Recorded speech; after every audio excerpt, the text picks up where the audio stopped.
some people's reels that can show some aspects that we're looking for, but not everything. Like, if I'm looking at a compositing reel, I'm looking that they can do not just some CG comping, but also some cleanup work, some roto work, the basics kind of thing, the groundwork, just to make sure that, when I assign them to shots, that they can take a shot and run with it.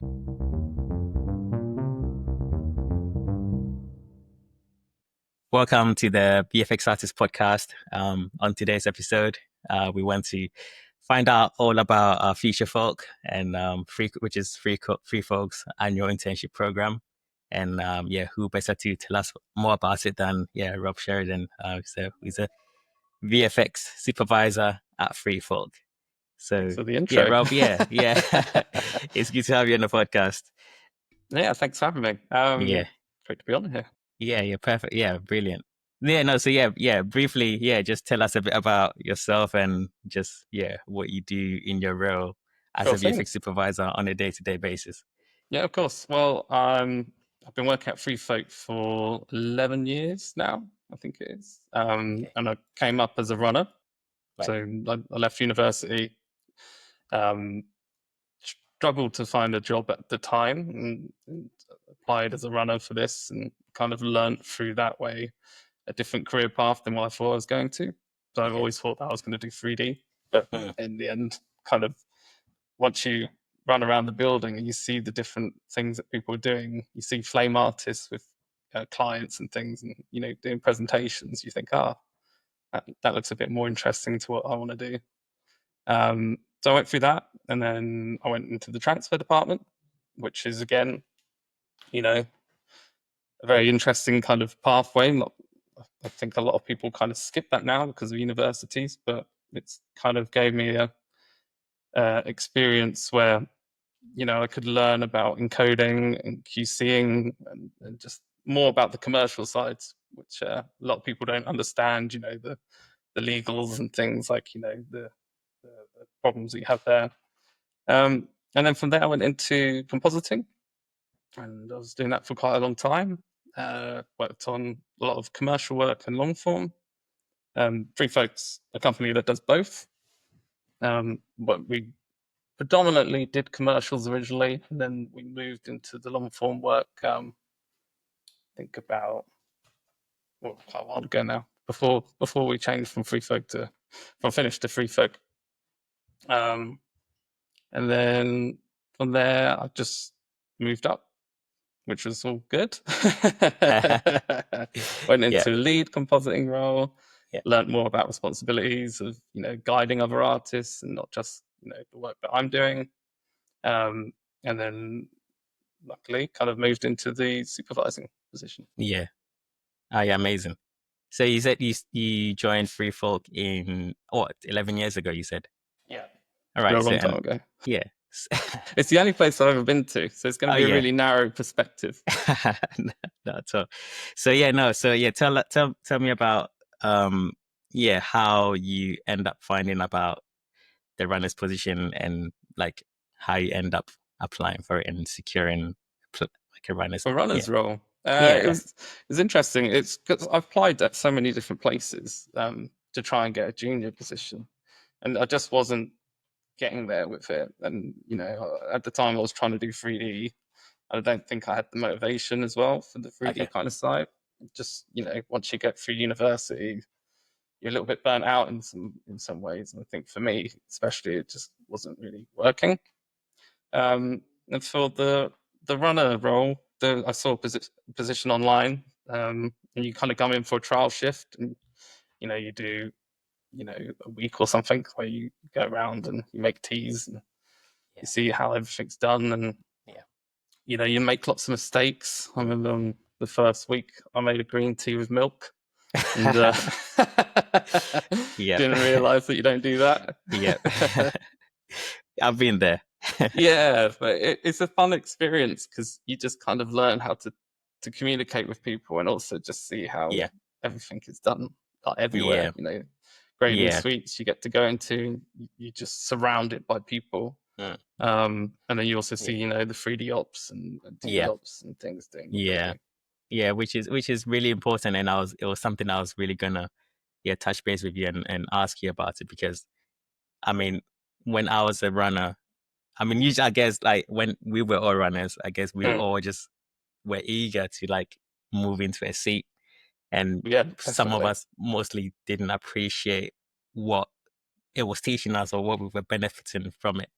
Yeah, And then these days, it feels like there isn't much or many runners positions available, which is like looking back now, it was like back then or in 2011 when I was entering the industry, like yeah, almost every studio, like frames still had like hundreds of runners. it's The all mill, over the yeah, place. yeah. But yeah, these days I think, I don't know, from my point of view, I think it feels like it's hard to come by, even as to get a runner's position, which is I used to be think the entry. Yeah. it's definitely a part of the industry changing. Hmm. Like, you know, with a lot of things being remote now, Hmm. clients aren't coming Right. into the office as much as they used to. Right. So, you know, you'd have remote grade sessions, or the flame ops would be, you know, doing a presentation online, and there's less need for that constant support, I suppose, around the office. I mean, Sure. we have runners, you know, we Okay. have runners at Okay. Freefolk still. Yeah. Um, but there is less of that kind of need and, I guess, you know, availability that was Sure. there when I first applied. Hmm. Yeah. Sure. But I think running's such a great, like, you know, Yeah. way to get into the industry. Yeah. Um, Yeah. Absolutely. it builds your character, definitely. Yeah. It does. Yeah. If you're patient enough for it, Yeah, yeah, if you it can does. survive running. Yes. Yes. Definitely. So yeah, how did you end up, or not convincing, but how did you end up progressing as a runner to then getting a seat, I guess, Well, at Freefolk? like you said, it's about moving up as fast as possible, isn't it, when Hmm. you're running? And I think what I saw was the transfer department was the next level up, where I didn't have to assign myself to something straight away, because I was still at that time trying to work out what kind of area I wanted to go into. Sure. Okay. Um, and transfer seemed like a way that I could learn more about the pipeline and internal building structure and how things work, um, whilst also being on that computer and having the option to actually, you know, jump into Nuke if I wanted to, and start assisting on things, and, you know, and really what kind of happened from that was, from running, I was used to going into the flame suites and asking the operators what exactly they're working on, you know, start to familiarize myself with it. And then once I was in transfer, and, you know, you obviously had your day-to-day tasks, but you'd be asking them, oh, is there anything on this project that I can help out with? And, you know, you sometimes you'd have to put in a little bit extra time to make Hmm. sure that you're actually doing everything that, Hmm. you know, transfer is such a hard job Sure. anyway. Yeah. Yeah. um, but it really kind of, that was when I kind of jumped up and learned Nuke, and just went on from there Mm. in that role. Yeah. So how did you? I'm just curious. So I'm just wondering how you not fell out of 3D. Like you didn't. Is it just fell out of just enjoying it, or you just didn't really know which department you The wanted to get tricky into? thing was, when I first went to university, I didn't really know much Okay. about visual effects, Right. and I saw the course, and I knew I wanted to do something to do with film and something that's artistic and interesting, but I didn't really know the specifics of it. So when I went to the interview I went to Hertfordshire University. Um, I remember the lecturer asked me. He was saying, "Oh, what's your favorite, you know, 3D animation?" Because I was applying for the 3D course. He was like, "You know, what's your favorite kind of 3D piece?" And I said Avatar. And she was like, "Oh yeah, that's good. You know, it's groundbreaking stuff." And I was like, "Yeah, it's amazing with those 3D glasses. You Yeah. know, Mhm. the thing that you can see, Of the course. Yeah. 3D." Yeah. And he was just he thought I was joking. Yeah. Oh no. But I think at university as well, there's the thing of, um, you do something, and you really want to be successful at what you're doing at the time. Yeah. Mhm. And there's a lot of comparisons to what other people are doing, because Of there's a lot course. of Yeah. different levels at Hmm. university. Yeah. unlike school where you're kind of all progressing up and learning things at the same time. I think there's a lot of people at universities and those kind of courses what already have knowledge of the industry or have done some kind of work in it, and you start comparing yourself to them, and you think, oh no, my stuff's not at that level. When will I ever get to that level? Of course, yeah. And it's quite hard, and I think over stress can sometimes push you away some things in that kind of regard. Yeah. Also, I wasn't very good at it. Yeah, I can relate. I can relate, to be fair. Yeah, no, I can relate. I had more of a 2D mindset. Right. Okay. Yeah.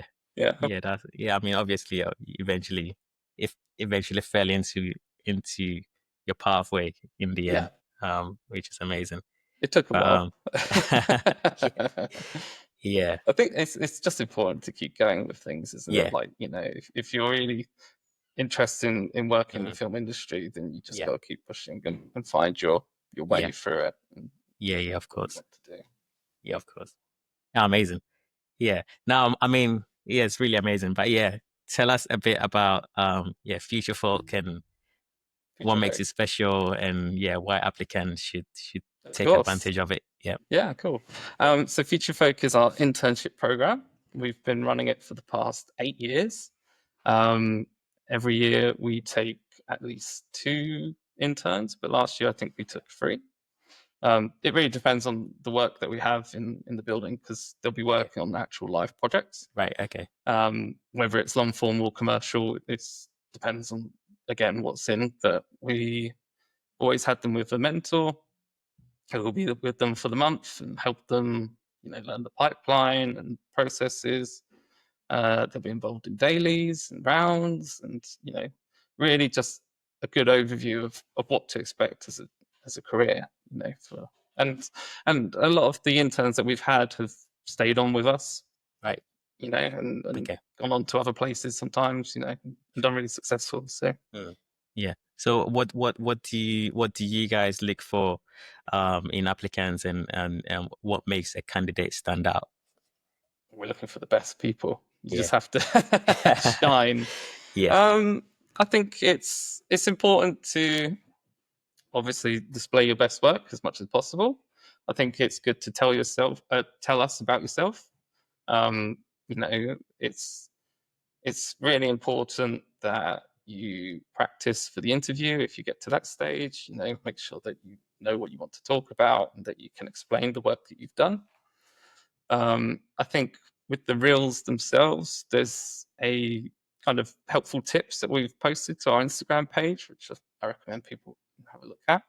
And it just gives you kind of an idea of the kind of things that we're looking for. You never want a reel that's overly long with hundreds of wipes or crazy title cards and things. You can keep it quite simplistic, but to the point of what you're applying for.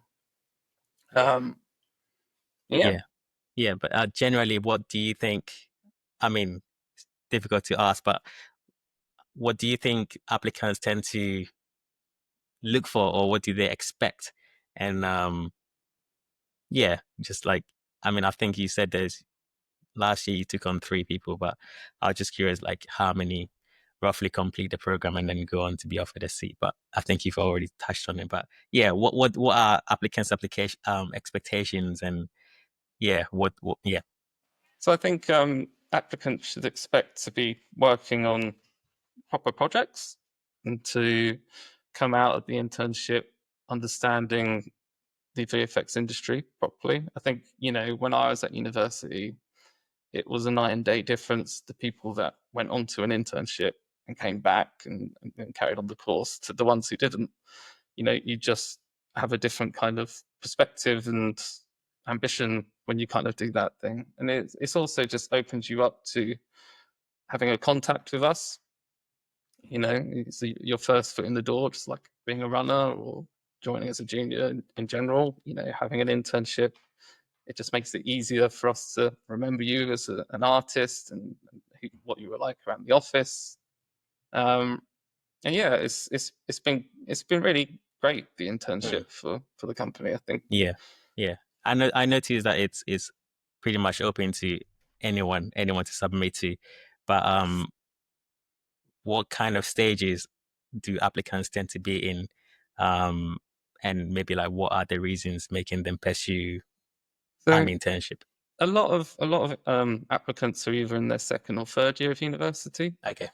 But it's completely open to anyone. So if you've done VFX, but not necessarily at a university, but you've done it in your own time, or you've done like your own kind of online course or a mentor, it's perfectly fine. It's all we're interested in is the actual work and the person that's applying.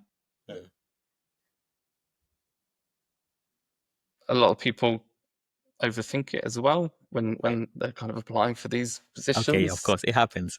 Yeah. I think it's not anything against anyone if they don't get through the process or if they don't get an interview, I suppose. Sure. There's a lot of applicants. I think we've got around over 200 or something this year, which is, wow, okay, it's quite a lot. I mean, we're quite a small company as well, so of course, it's going to take a while to get through all this. But it's just important to try and put your name out there for this kind of stuff. And there's lots of other internships, obviously, at other companies as well, which I'm sure are almost as good as ours. But yes. Why do you think Freefolk? I mean, Freefolk. I mean, Futurefolk is maybe like the only internship, or at least that I've come across this year. I know Framestore tends to do summer internships, but it's been a while since I came across internships. So why do you think Freefolk continue to offer these opportunities, especially also even considering the state of the industry and just the lack of intake of juniors in the industry as well? I think we like to support the industry. Like, I know that's kind of a broad thing to say, but I think supporting young artists is really important. It's also, we like to hire people that actually help us on the work that we're doing, and it's a give-take relationship. We're giving them an opportunity to work on some cool stuff and deliver some interesting shots, but at the same time they're also helping us by doing the same thing. So it's for other studios, I guess it's a tricky time at the moment with how jobs are and uncertainty on certain projects. There's a lot of things that's kind of unstable in certain areas. So I don't know if that's influenced other studios, but for here, we want to keep doing our internship. So yeah, of course, yeah. No, it's great. Yeah, no, but then also, it's it's easy for us to give advice to help people to be successful in their applications or actually breaking into the industry. But what advice would you give to those that aren't successful? That are already successful, sorry. That are not successful, for example. Are not successful. Oh, sorry. Yeah. I think it's always worth following up. You can always message on LinkedIn or, talk to people in the industry that you do know, get their advice on the reels that you've done and the work that you've shown. There might be stuff that you were missing. There's some people's reels that can show some aspects that we're looking for, but not everything. Like, if I'm looking at a compositing reel, I'm looking that they can do not just some CG comping, but also some cleanup work, some roto work, the basics kind of thing, the groundwork, just to make sure that, when I assign them to shots, that they can take a shot and run with it. And I think a lot of people damage their own reels in some ways with some of the work that they show. I think if you're going to show us work, always just show the best things. And I think you don't need to show every single wipe possible to kind of get that across. I think if you're doing a compositing reel, I'm more interested in the final result and the stages to get there, but not necessarily every single stage to show me that. Yeah, of course. Yeah, amazing. So what can the industry do to revive and encourage artists into the industry? It's a tricky one. I think there's a lot of adaptation with current things that's happening. Obviously, the roles are changing. There's a lot less kind of not a lot less work, but I think there's a lot less of the work that used to be around that we were doing. I think there was a boom in TV shows, especially when COVID happened, which obviously died right back down after that. And I think there's a lot of kind of changes with the AI kind of industry. And I kind of embrace that and, try and evolve with it rather than against it. There's a lot of stuff that you just see on LinkedIn that you just question people's positions on something. Yeah, of course, yeah. It's almost it's kind of like politics where you'll see one side of an argument, you think, oh, that's kind of, there's interesting parts there that AI render that they did. It's not all there, but it's quite interesting, some of the things they've done. Yeah. And you'll see comments saying, this is awful, this is the worst thing in the world. But then you also have other posts that are just glorifying everything possible with AI, and it's hard to muddle through the weeds on that one. Yeah. So would you have any advice to anyone discouraged by the state of the industry, and what advice would you give to those wanting to get into the industry? I wouldn't be discouraged. I think if it's something that you're passionate about, then you should do what you're passionate about. You need to be aware. I mean, there's no sugarcoating it. It's very different to how it used to be when we first started, especially. And before that, it was even more different. The VFX industry was massively different in the way that you'd be getting work and client expectations and budgets and things. So I think being aware, but also being positive and proactive. There's a lot of studios in the UK that are not necessarily the big studios that you've ever heard of, but there's a huge amount of smaller ones. Especially, there's been a lot more opening recently as well that can kind of splinter from some of the bigger companies that we've lost. So it's just being as proactive and aware as possible, and supporting each other as well with it. If you're from a university, you have so many contacts that you've kind of built up through the years where you've been working with people, studying with people, and they're going to be working at different places and will be able to tell you about their experience and how they got their jobs and where you can apply as well. But if you don't have those contacts, you can always, message out on LinkedIn or try and attend different festivals and things for VFX and just, really kind of throw yourself into that situation. Yeah, of course. Yeah. Now, just want to come back to you, Adam, and focus on you for a moment. I'm just wondering. So, say, what advice? Okay, how do I phrase this? So, firstly, I guess to put myself into the shoes of an applicant or a successful applicant to Futurefolk that might be wondering how you've progressed from runner to moving up to becoming a supervisor. What would you say have been some of the positive things, or what would you say have been some of the steps that have allowed you to progressively move up to be in that position? I think it's a lot about communication with people. So if you did manage to get the internship, it's about coming into the office if possible. We work hybrid, but we're in 3 days a week. So that gives you the opportunity to kind of sit with the people that you're working with and learn from them and have that experience, even just being in the office with 3D artists as well and getting their side of the situation, producers as well. You just want as many people as possible to understand what you're doing and also kind of to learn off of.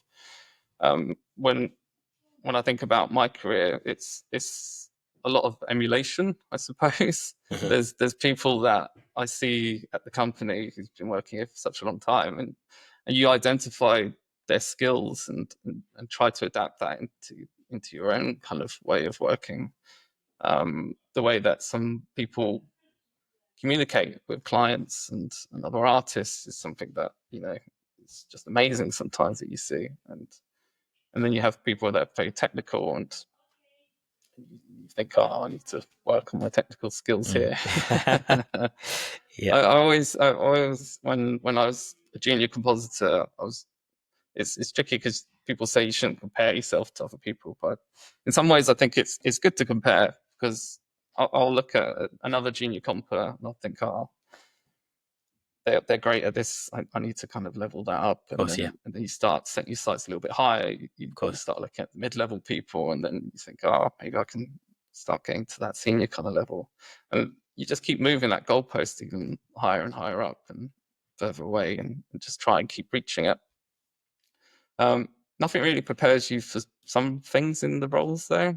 I think for supervising, especially, it's nothing really prepares you for the reality of looking at an entire show from the very beginning and understanding how much work there is to do. Sure. Yeah. And you kind of look at it and you think, oh my God, I did all the bids for this. Yeah. I've hired the team. Like, we've got this allowance of work. Now we've got to do it. And and that can be really daunting. Of course. Yeah. Yeah. Of course. Yeah. No, of course. But yeah, it's a tricky one. I think, from your experience, obviously you've been in the industry for quite a while, and you've had a similar pathway, I suppose. Yeah, I mean, similar to yours. Yeah. Like I was saying previously, my journey into this industry was through Freefolk as well, as a runner, which started off on my second year of uni, and then I started doing work experience. We're finish off Freefolk as it is now. But I guess thinking back now, I think how I managed to get my first job with Freefolk after graduating was, I think it was due to my attitude and positivity. How they perceived me as a person, and how I was at the studio during my time during the work experience, and just who I was as a person and how I treated people and like was at the studio. So I think that's been something that I think is quite important. So just your attitude in a workplace and how you treat people and how you work with people, I think is quite important. But similar journey. Obviously, I've been freelancing for some time now, since 2015.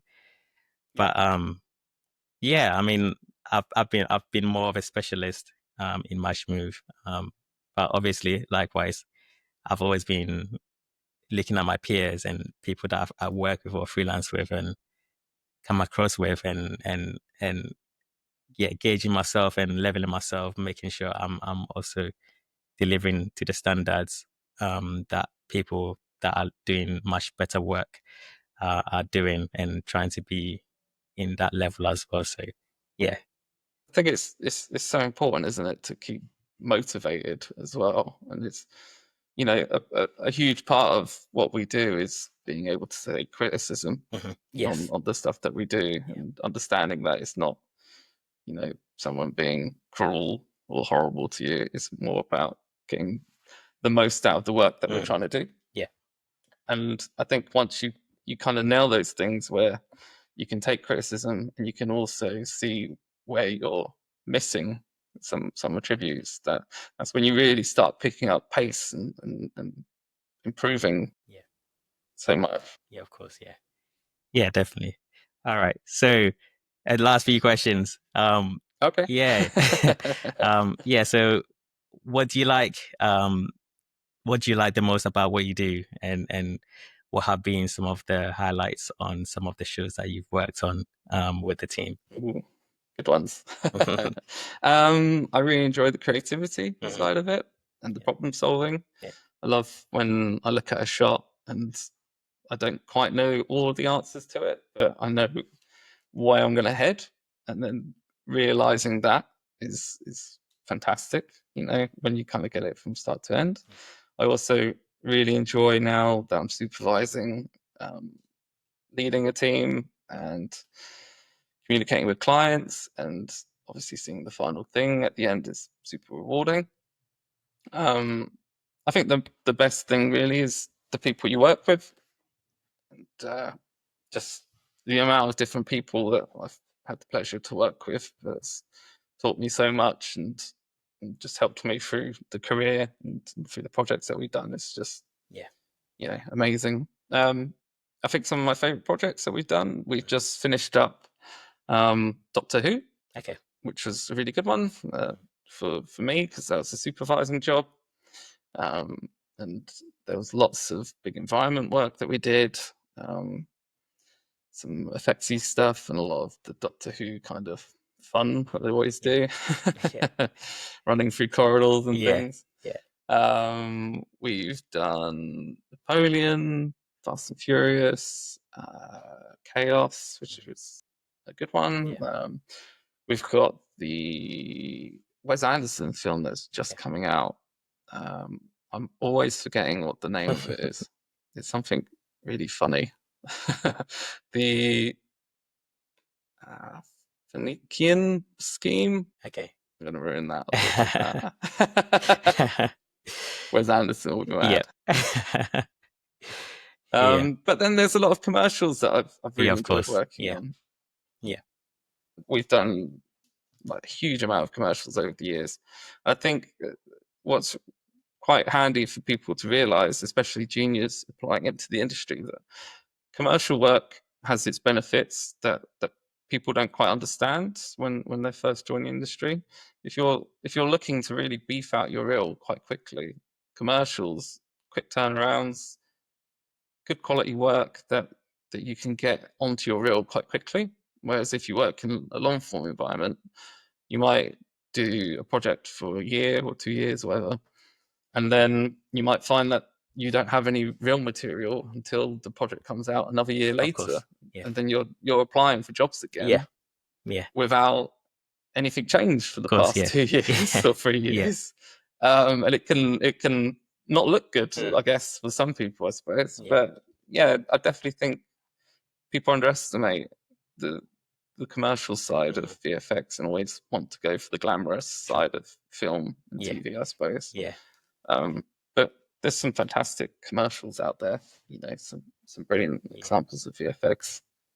Amazing. Thank you so much for your time. I just wanted to reiterate that Futurefolk, there's a deadline for it, which is April 29th. So please apply. Please apply, and Rob will review and criticize it. Not critique. Criticize. Critique. Flame it all. I think if anyone has applied already and they feel that they've either seen something that we posted or have had some feedback from their tutors or anything else that they think, oh, I wish I updated that before I sent it to the internship, just resend it. Just apply again, and we'll filter through it, and we'll see the changes that you've done. Of course, that's an important part of it as well. Brilliant. All right, Rob. Thank you so much for your time, and it's been Thanks great. for having it's me. Been great having you on. Thank you. You have to come see the office. Of course. Definitely will do. Will do.